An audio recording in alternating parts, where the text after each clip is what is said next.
आशीर्वाद देकर सेवा करने का मौका दिया। मेरे शीर्ष नेतृत्व माननीय प्रधानमंत्री नरेंद्र मोदी जी ने, माननीय जेपी नड्डा साहब ने, माननीय अमित शाह जी ने, माननीय दिलीप जायसवाल जी ने, सभी लोगों ने हमारे ऊपर इस तरह का भरोसा जताया और मुझे आज इस पद पर, इस मुकाम पर लेकर आए। निश्चित रूप से जो सेवा और ईमानदारी से विकास के कार्यों को आगे बढ़ाने का काम कर रहे थे। ಬಿಹಾರದಲ್ಲಿ ನಿತೀಶ್ ಕುಮಾರ್ ಸಿಎಂ ಆಗಿ ಅಧಿಕಾರ ಸ್ವೀಕರಿಸಿ ಆಗಿದೆ. ಹಾಗೇನೆ ತಮ್ಮ ಸಂಪುಟದಲ್ಲಿ ಯಾರ್ಯಾರು ಇರಬೇಕು ಅನ್ನೋದ್ರ ಬಗ್ಗೆ ತೀರ್ಮಾನ ತೆಗೆದುಕೊಂಡು ಕೂಡ ಆಗಿದೆ. ಆದರೆ ಇಲ್ಲಿ ಒಂದು ಹೆಸರು ಒಂದಷ್ಟು ಕುತೂಹಲವನ್ನ ಕೆರಳಿಸ್ತಾ ಇದೆ. ಆ ಹೆಸರು ಯಾವುದು ಅಂತಂದ್ರೆ ಶ್ರೇಯಸಿ ಸಿಂಗ್. ಎಸ್, ಬದುಕಿನ ಕೊನೆ ತನಕ ತಮ್ಮನ್ನ ವಿರೋಧ ಮಾಡಿದ್ದ ಪ್ರಮುಖ ನಾಯಕ ದಿಗ್ವಿಜಯ್ ಸಿಂಗ್ ಅವರ ಪುತ್ರಿ ಶ್ರೇಯಸಿ ಸಿಂಗ್ ಅವರಿಗೆ ನಿತೀಶ್ ಕುಮಾರ್ ಅವರು ತಮ್ಮ ಸಂಪುಟದಲ್ಲಿ ಸ್ಥಾನ ಕೊಟ್ಟಿರೋ ವಿಚಾರ ರಾಜಕೀಯ ವಲಯದಲ್ಲಿ ಒಂದಷ್ಟು ಆಶ್ಚರ್ಯಕ್ಕೆ ಕಾರಣವಾಗ್ತಾ ಇದೆ. ಶ್ರೇಯಸಿ ಅವರ ತಂದೆ ದಿಗ್ವಿಜಯ್ ನಿತೀಶ್ ಜೊತೆ ಅನೇಕ ವಿಚಾರಗಳಲ್ಲಿ ಭಿನ್ನಾಭಿಪ್ರಾಯವನ್ನ ಇಟ್ಕೊಂಡಿದ್ರು. ನಿತೀಶ್ ಅವರು ಜಾರ್ಜ್ ಫರ್ನಾಂಡಿಸ್ ಅವರ ಶಿಷ್ಯರಾಗಿದ್ರೆ, ದಿಗ್ವಿಜಯ್ ಅವರು ಮಾಜಿ ಪ್ರಧಾನಿ ದಿವಂಗತ ಚಂದ್ರಶೇಖರ್ ಅವರ ಮಾರ್ಗದರ್ಶನದಲ್ಲಿ ರಾಜಕೀಯ ಪಟ್ಟುಗಳನ್ನ ಕಲಿತವರು. ಹಾಗೆ ಅಟಲ್ ಬಿಹಾರಿ ವಾಜಪೇಯಿ ಹಾಗೆ ಚಂದ್ರಶೇಖರ್ ಅವರ ಸಂಪುಟದಲ್ಲಿ ಸಚಿವರಾಗಿದ್ದವರು. ಇನ್ನು ವಾಜಪೇಯಿ ಅವರು ಪ್ರಧಾನಿಯಾಗಿದ್ದಾಗ ಕೇಂದ್ರ ಸಚಿವರಾಗಿದ್ದ ನಿತೀಶ್ ಹಾಗೆ ದಿಗ್ವಿಜಯ್ ನಡುವಿನ ವೈಮನಸ್ಸಿಗೆ ದೊಡ್ಡ ಇತಿಹಾಸನೇ ಇದೆ. ನಿತೀಶ್ ಕುಮಾರ್ ಅವರು 2001ರ ಮಾರ್ಚ್ನಲ್ಲಿ ರೈಲ್ವೆ ಖಾತೆ ವಹಿಸಿಕೊಂಡಾಗ ಅದೇ ಇಲಾಖೆಯಲ್ಲಿ ರಾಜ್ಯ ಖಾತೆ ಸಚಿವರಾಗಿದ್ದ ದಿಗ್ವಿಜಯ್ ಅವರನ್ನ ವಿದೇಶಾಂಗ ಸಚಿವಾಲಯದ ರಾಜ್ಯ ಖಾತೆ ಸಚಿವರನ್ನಾಗಿ ಬದಲಿಸಲಾಗಿತ್ತು. ಇವರಿಬ್ಬರ ನಡುವಿನ ಹಗೆತನ ದಿಗ್ವಿಜಯ್ ಅವರು ಕಾಲವಾಗೋ ತನಕ ಕಂಟಿನ್ಯೂ ಆಗಿತ್ತು. ಜಾರ್ಜ್ ಫರ್ನಾಂಡಿಸ್ ಹಾಗೂ ನಿತೀಶ್ ಕುಮಾರ್ ಅವರು 1994ರಲ್ಲಿ ಸಮತಾ ಪಕ್ಷ ಶುರು ಮಾಡಿದಾಗ ದಿಗ್ವಿಜಯ್ ಅವರೂ ಜೊತೆಗಿದ್ರು. ಪಕ್ಷದ ರಾಷ್ಟ್ರೀಯ ಅಧ್ಯಕ್ಷರಾಗಿದ್ದ ಜಾರ್ಜ್ ಸಮತಾ ಪಕ್ಷವನ್ನ ಜೆಡಿಯುನಲ್ಲಿ ವಿಲೀನಗೊಳಿಸುವುದಾಗಿ 2003ರಲ್ಲಿ ಹೇಳಿದ್ರು. ಬಿಹಾರ ಘಟಕದ ಅಧ್ಯಕ್ಷ ಬ್ರಹ್ಮಾನಂದ ಮಂಡಲ್ ಅವರು ಅದಕ್ಕೆ ವಿರೋಧ ವ್ಯಕ್ತಪಡಿಸಿ ಚುನಾವಣಾ ಆಯೋಗದ ಮೆಟ್ಟಿಲೇರಿದ್ರು. ಹೀಗಾಗಿ ವಿಲೀನ ಪ್ರಕ್ರಿಯೆಯು ತಾಂತ್ರಿಕವಾಗಿ ಪೂರ್ಣವಾಗಲಿಲ್ಲ. ಮಂಡಲ್ ಬಣ ಸಮತಾ ಪಕ್ಷವಾಗಿ ಮುಂದುವರಿಯಿತು. ಹಾಗೆ 1998ರಲ್ಲಿ ಸಮತಾ ಪಕ್ಷದ ಅಭ್ಯರ್ಥಿಯಾಗಿ ಬಂಕಾ ಲೋಕಸಭಾ ಕ್ಷೇತ್ರದಲ್ಲಿ ಗೆದ್ದಿದ್ದ ದಿಗ್ವಿಜಯ್ ನಂತರ ಜೆಡಿಯು ಸೇರ್ಕೊಂಡ್ರು. 1999ರಲ್ಲಿ ಜೆಡಿಯು ಅಭ್ಯರ್ಥಿಯಾಗಿ ಗೆದ್ರು. 2004ರಲ್ಲಿ ಆರ್ಜೆಡಿ ಅಭ್ಯರ್ಥಿ ಗಿರಿಧರ್ ಯಾದವ್ ಅವರ ಮುಂದೆ 2800 ಮತಗಳ ಅಂತರದಿಂದ ಸೋತಿದ್ರು. ಇಷ್ಟಾದರೂ ಅವರು ರಾಜ್ಯಸಭಾ ಸದಸ್ಯರಾಗಿ ಆಯ್ಕೆಯಾಗಿದ್ರು. 2009ರಲ್ಲಿ ಜೆಡಿಯುನಿಂದ ಹೊರ ನಡೆದಿದ್ರು.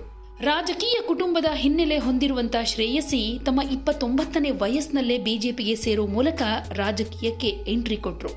2020ರಲ್ಲಿ ನಡೆದ ವಿಧಾನಸಭಾ ಚುನಾವಣೆಯಲ್ಲಿ ಜಮುಯಿ ಕ್ಷೇತ್ರದಿಂದ ಕಣಕ್ಕಿಳಿದು ಗೆದ್ದಿದ್ರು. ತಂದೆ ದಿಗ್ವಿಜಯ್ ಅವರ ಭದ್ರಕೋಟೆಯಾಗಿದ್ದ ಬಂಕಾ ಲೋಕಸಭಾ ಕ್ಷೇತ್ರದ ವ್ಯಾಪ್ತಿಗೆ ಬರೋ ಜಮುಯಿಯಲ್ಲಿ 2025ರ ಚುನಾವಣೆಯಲ್ಲೂ ಗೆದ್ದಿದ್ದಾರೆ.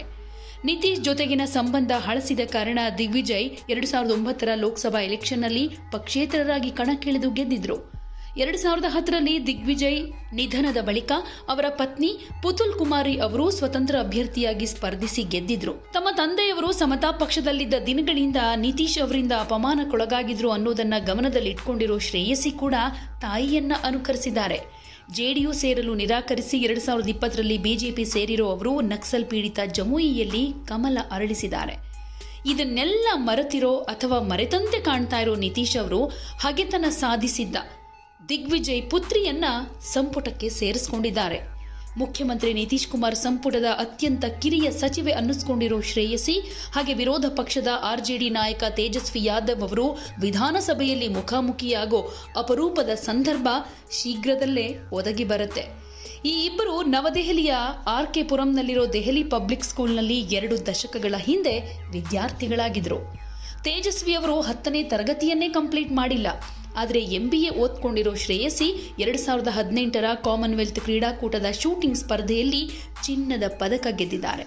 ಅರ್ಜುನ ಪ್ರಶಸ್ತಿಯ ಪುರಸ್ಕೃತರೂ ಹೌದು. 1991ರ ಆಗಸ್ಟ್ನಲ್ಲಿ ಹುಟ್ಟಿರೋ ಶ್ರೇಯಸಿ ಸಚಿವೆಯಾಗಿ ನಿತೀಶ್ ಸಂಪುಟಕ್ಕೆ ಈಗ ಸೇರ್ಕೊಂಡಿದ್ದಾರೆ. ಇನ್ನು ಮಿನಿಸ್ಟರ್ ಪೋಸ್ಟ್ ಸಿಕ್ಕ ಖುಷಿಯಲ್ಲಿದ್ದಾರೆ ಶ್ರೇಯಸಿ ಸಿಂಗ್ ಅವರು. ಪ್ರಧಾನಿ ಮೋದಿ, ಅಮಿತ್ ಶಾ, JP ನಡ್ಡಾ ಅವರು ಭರವಸೆ ಇಟ್ಟಿದ್ದು ಸಾರ್ಥಕವಾಗಿದೆ. ಮುಂದೆ ಬಿಹಾರದ ಅಭಿವೃದ್ಧಿಗಾಗಿ ಶ್ರಮಿಸ್ತೀನಿ ಅಂತ ಹೇಳ್ಕೊಂಡಿದ್ದಾರೆ.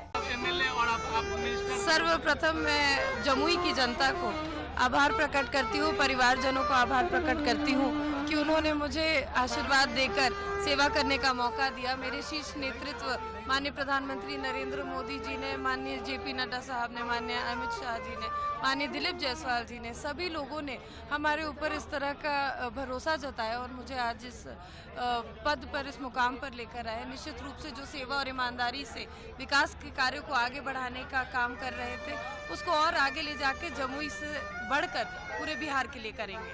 Thank you. लेकिन जिस तरीके से आप यंग हैं, क्या लगता है कि बिहार और आगे की तरफ, क्योंकि मंत्री कई नए यंग चेहरे भी हैं, वो भी शामिल हुए हैं? जी, निश्चित रूप से मुझे लगता है कि युवा जब जब राजनीति में आगे बढ़ते हैं या किसी भी क्षेत्र में आगे बढ़ते हैं तो एक नई सोच और नई ऊर्जा को लेकर आते हैं, लेकिन साथ ही साथ अनुभव के साथ मार्गदर्शन भी होना चाहिए। तो आज जो कैबिनेट आपने शपथ लेते हुए देखा, मुझे लगता है कि युवा जोश और अनुभवी लोगों के साथ भरपूर था।